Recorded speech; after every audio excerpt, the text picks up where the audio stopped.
ಬೇಡಿಕೆ ಈಡೇರಿಕೆಗೆ ಒತ್ತಾಯ. ಸಾರಿಗೆ ನಿಗಮದ ನೌಕರರು ವಿವಿಧ ಬೇಡಿಕೆ ಈಡೇರಿಕೆಗೆ ಒತ್ತಾಯಿಸಿ ನಗರದಲ್ಲಿಂದು ಹೋರಾಟ ನಡೆಸಿದರು.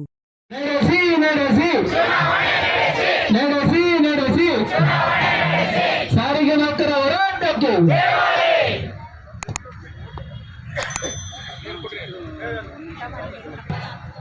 ಅನಿರ್ದಿಷ್ಟಾವಧಿ ಹೋರಾಟವನ್ನ ಇವತ್ತು ಸ್ವತಂತ್ರ ಉದ್ಯಾನವನದಲ್ಲಿ ಪ್ರಾರಂಭ ಮಾಡಿದೆ.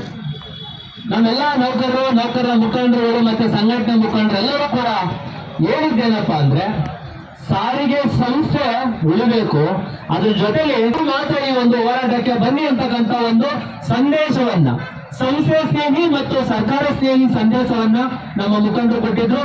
ಆ ಒಂದು ಕರೆಗೆ ಹೋಗೊಟ್ಟು ಇವತ್ತೆಲ್ಲ ನಮ್ಮ ಸಾರಿಗೆ ನೌಕರರು ಮತ್ತೆ ಅವರ ಕುಟುಂಬಸ್ಥರು ಕೂಡ ಹೋರಾಟಕ್ಕೆ ಬಂದಿದ್ದೀವಿ.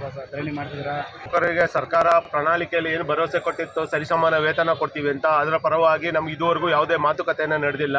ಸೊ ಮೊದಲನೇದಾಗಿ ನಮಗೆ ಸರ್ಕಾರದ ನೌಕರಿಗೆ ಇರುವ ಸರಿಸಮಾನ ವೇತನ ಮತ್ತು ಸೌಲಭ್ಯಗಳನ್ನ ನೀಡಬೇಕಂತ ನಾವು ಒತ್ತಾಯಿಸಿದ್ದೀವಿ. ಮತ್ತು ಮುಷ್ಕರದ ಸಮಯದಲ್ಲಿ ವಜಾಗೊಂಡ ನೌಕರರನ್ನು ಯಾವುದೇ ನಿಬಂಧನೆಗಳಿಂದ ಪುನರ್ ನೇಮಕ ಮಾಡ್ಕೊಳ್ಬೇಕು. ಆ ನಿಟ್ಟಿನಲ್ಲಿ ಕೆಲವೊಂದು ಬೆಳವಣಿಗೆಗಳಾಗಿದ್ದಾವೆ, ಆದರೆ ಇನ್ನೂ ಕೆಲವು ಜನ ನೌಕರರನ್ನ ಇನ್ನೂ ಪುನರ್ ನೇಮಕ ಮಾಡ್ಕೋಬೇಕು.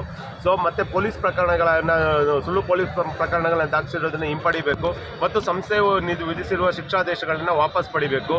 ನಂತರ ನಮಗೆ 1/1/2020 ವೇತನ ಪರಿಷ್ಕರಣೆ ಆಗಿತ್ತು. ಅದರ ಏನು ಹಿಂಬಾಕಿಯನ್ನು ಕೊಡಬೇಕು 38 ತಿಂಗಳಲ್ಲಿ, ಆ 38 ತಿಂಗಳ ಹಿಂಬಾಕಿಯನ್ನು ಕೊಡಬೇಕು.